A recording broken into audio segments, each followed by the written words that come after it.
გამარჯობათ ყველას, გამარჯობათ მეგობრებო, მოგესალმებით. ეხლა ვარ მე შტატ მონტანაში, ეს არის ბილინგი, ამ ქალაქს ქვია ბილინგი, სადაც გაჩერებული ვარ. ეს პატარა ტრაკსტაპია TA-ის. ხო და უცბად ესეთი სასიამოვნო სურპრიზი მოხდა, რომ ჩემმა მეგობარმა დამირეკა და აღმოჩნდა, რომ ისიც ამ გზაზეა და ეხლა ცოტა ხანში მოვა აქ ჩემს სანახავად. ძალიან გახარებული ვარ, არ ვცველოდებოდი ეხლა იმის ნახვას. 6 თვეა არ მინახია, სულ გზაზე ვარ და ვერ მოახერხეთ ერთმანეთის ნახვა და ეხლა მოვა და გაგაცნობთ კარგ კაცს, გემრიელ და ნამდვილ ქართველს. აი ჩვენი ძმაც მოვიდა. რამას. აი როგორ გამიხარდა. ამის აქ ნახვა. რაღაცა ეს უცხო ხარეში რომ შეხვდება. ყველაზე კარგი მეგობარი. ჯიმა! ჩამოდი დაბლაგ ნახო.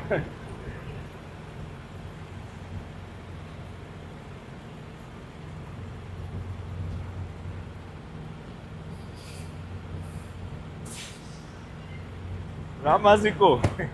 ესე იგი, ჩემო მეგობრებო.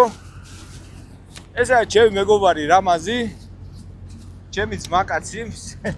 საუკეთესო ძმაკაცი და ეხა მაგარი გამეხარდა ეხლა აქ რო შევხვდით ერთმანეთს და ჩვენ კი ვილაპარაკებთ მეგობრულად ცალკე და ყველაფერი, მაგრამ რახან აქა მყავს ეხლა გამოვიჭირე ეს და მე რომ კითხვებს წერენ აქ რაღაცეებს მეკითხებიან, ხო, ვარემ აგერ ჩემ მეგობარსაც კარგი გამოცდილება აქვს რაღაცეებში და ვარემ რამაზისაც ვკითხავ და თავის აზრს გაგვიზიარებს რა ამის შესახებ. ეხა მაგალითად აინტერესებთ რომ ანუ მართვის მოწმობა CDL-ზეა საუბარი როგორ ბარდება ანუ რთულად ბარდება თუ ადვილად ბარდება და საქართველოსდან თუ წამოღებული რამე ესე მართვის მოწმობა მსგავსი ან რაღაცა თუ ეხმარება რა და აი მე მინდა რამაც რომ შენ გაიხსენე უბრალოდ როგორ ჩააბარე აი ეს მოკლედ რომ მითხრა როგორ ჩააბარე შენ commercial driver license-ზე გამოცდა ეს რო უთხრა რა ბიჭებს უყურებენ და აინტერესებთ რა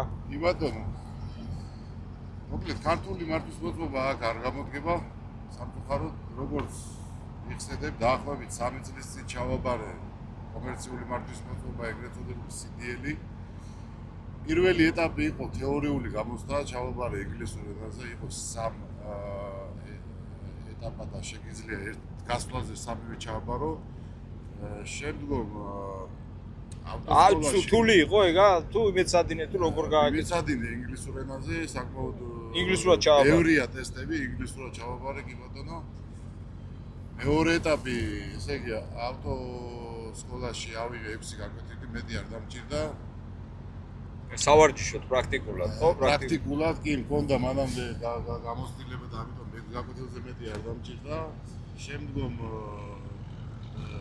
ასევე გამოცდა ჩავაბარე ასე ვთქვათ პრაქტიკულში გადის ეგ გამოცდაც ჩაყედება და ბოლოს უკვე ქალაქში გასვლა road test-ი ანუ საგზაო გაყავხარ ქალაქში და იქ გატარებენ ხო პრაქტიკული გამოცდა პირველი ვესტაზე ჩავაბარე ორივე გამოცდა თეორიას პირველი ვესტაზე ჩავაბარე და პრაქტიკულის პირველი ვესტაზე მე მეორე სტაჟში ჩავაბარე პრაქტიკული ჩამჭრეს ეს ძალიან კარგი ჩემო ძმაო შენ ისე მანამდე გქონდა ხო გამოცდილება სამანქანიაზე ხო მუშაობ ეგრეთ წოდებულ pick-up truck-ზე სამანქანიანი გადამზიდზე მანქანების გადამზიდზე მუშაობდა კი გამოცდილება 2 წელი მუშავე იქ კი როგორც იცი 2 წელი ვიმუშავე და სიგრძეში ერთი და იგივეა და ამიტომ არ გაბარიტებში და სიგრძეში ერთი და იგივეა გაბარიტებშია ხაობა ამიტომ დარება ჩაყედება მანევრები არ გამჭირები ამიტომ 6 გაკვეთილზე მეტი არ დამჭირდა რა ხო და ეგ დაგეხმარა ახლა შენ მაგრამ ჩემი ძმა ხარ ესე იგი კიდე რა უნდათ იცი რამაც ხო მანქანის ყიდვის თაობაზე რომელი ჯობია ანუ აინტერესებთ რომ რომელი უფრო კომფორტულია რომელს უფრო ნაკლები ხარჯი აქვს და რომელია თქვენი აზრით კარგი ამერიკაში აქტუალური თემა მე ამ მანქანაზე ვმუშაობ რაც კი ჩავაბარე ეს მარკის მოწმობა სხვა მანქანა არ ვიცდია კენვორდი ეს არის კენვორდი 680 ყველაზე საუკეთესო 22 წლის 630,000 მილია გავლილი და ბევრი არ უტვალები ვარ, ნუ ახლა ყველა ნებისმიერ მანქანას ამდენს რომ დავდივართ გზაში რაღაცები მოზდის, მაგრამ სერიოზული არაფერი და შენ მოგწონს? მე მომწონს, კი, სხვებს ვერ შევადარებ, იმიტომ რომ არ მიცდია, არ მიტარებია სხვები, მაგრამ უმეტესობა დაახლოებით 70% ემხრობა Freightliner-ს. Freightliner-ს. კი, ესეა ნამდვილად. ეხლა მეც Volvo მყავს, ჩემ Volvo-ს მაგალითად მილიონ მაილამდე აქვს უკვე გავლილი და აქედან 9 მეგავატარი. დავდივარ და მე Volvo მომწონს მაგალითად, მაგრამ ნებისმიერი ახალი Freightliner-ი, მაგრამ რო გაფუძდება კი, Freightliner-ი ასევე Kenworth-ი, ჩემი აზრია ეს, სუბიექტური აზრია, ორივე კარგია, იმიტომ რომ თუნდაც პეტერბილდი ავიღოთ, ამერიკული ტრაქები რაც არის, შესანახად არის ადვილი, ნაწილები არის იაფი, სერვისი არის იაფი. რაც შეეხება Volvo-ს, ყველაზე ძვირია Volvo რა, ანუ მისი სერვისი და ნაწილები ორმაგი ფასებია თითქმის. რა ვიცი, აი ჩემი აზრით აგერ რამაზის მე მგონი მეთანხმება, Freightliner-ი მე მგონი ყველაზე კარგია. უფრო პრაქტიკულია, იაფიანია, მოსავლელი და იოლი მოსავლელი და იაფი რა, ეგ არის, იაფი და იორღა ეგ არის. ჩვენ მეგობარს აინტერესებს ესე იგი საგადასახადო პროცენტებთან დაკავშირებით, ანუ ჩვენ რომ მუშაობთ და მე ამას გამომუშავებულ თანხაზე, ანუ რა პროცენტები გვაქვს და როგორ არის? შენ რა იცი ხო? ტაქსებზეა საუბარი. მე ის ვიცი რომ როგორც შენ, ასევე მე ცხოვრობ ნიუ-იორკში, ყველა შტატში სხვადასხვა ტარიფია, ასე ვთქვათ, მაგრამ ყველაზე ძვირიანი შტატი არის ნიუ-იორკი. კი ბატონო, ნიუ-იორკი. ხავს ახლა ჩვენ ბუღალტერები და დაახლოებით შემოსავლის 20% არის გადასახადოში. და კიდე ერთი მე ჩემი სოდნიდან გამომდინარე ამის შესახებ მე რაც ვიცი ეს არის რომ ნიუ-იორკი ხომ არის ჯერ ეს ერთ ყველაზე ძვირიანი ტაქსების ანუ საშემოსავლოს გადახდის მხრივ და აქ მარტო ერთ ტაქს არ იხდი რა, ანუ ერთი სახის ტაქს არ იხდი. იხდი შტატის ტაქს, ანუ ნიუ-იორკის შტატის ტაქს იხდი, ასევე სიტის იხდი, ანუ ქალაქის ტაქს იხდი და პლუს ფედერალური ტაქსია და ანუ ეს ტაქსი ნიშნავს ანუ საშემოსავლოს და ჯარში 20%-ად უნდა გამოდის. კი და ანუ ეს როგორ ანგარიშდება, იცი, შემოსავლის მიხედვით. რაც მეტი გაქვს შემოსავალი, უფრო მეტი გაქვს გადასახადი. თუ შემოსავალი არ გიფიქსირდება რაღაც ღრულ დონემდე, შემოსავალზე არ არის საუბარი, ანუ შემოსავლის იქით კიდე მოგებაზეა საუბარი. შემოსავალი ერთია და მე ხარჯებს რო ჩამოწერ, იქ რჩება მოგება.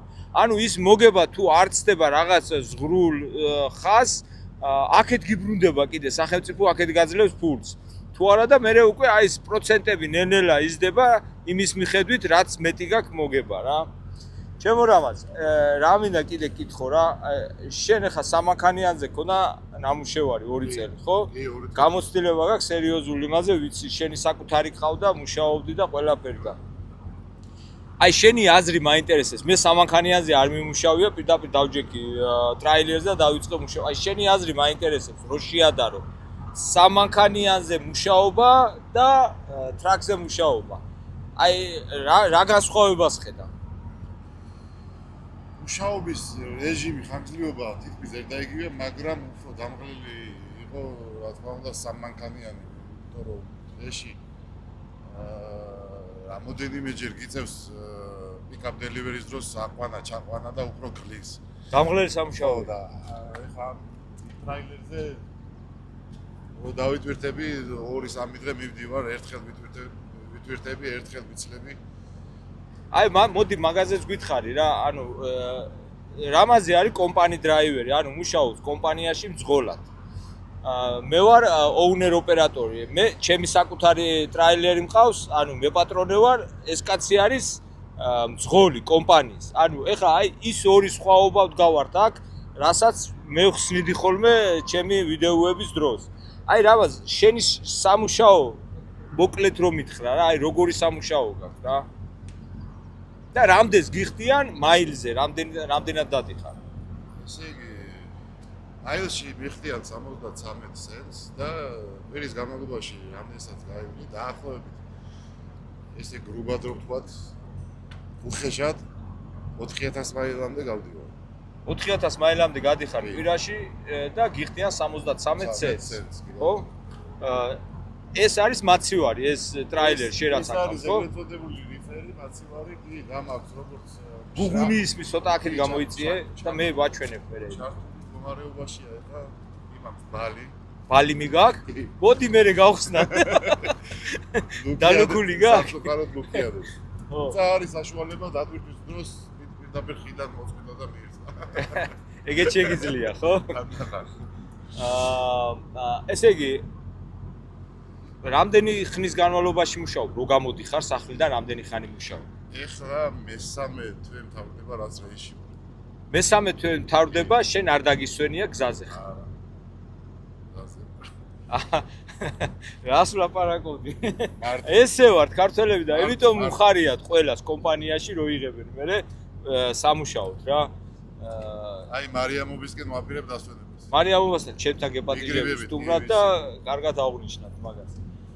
ძალიან კაი, ჩემო ძმაო. ესე იგი, შენ ყავს რიფერი, ყავს 20-22-იანი ტრაილერი კენვორტი, მუშაობ კომპანიაში მძღოლად, მაილზე გიხდიან 73 ცენტს და დაახლოებით კვირაში დადიხარ 4000 მაილს.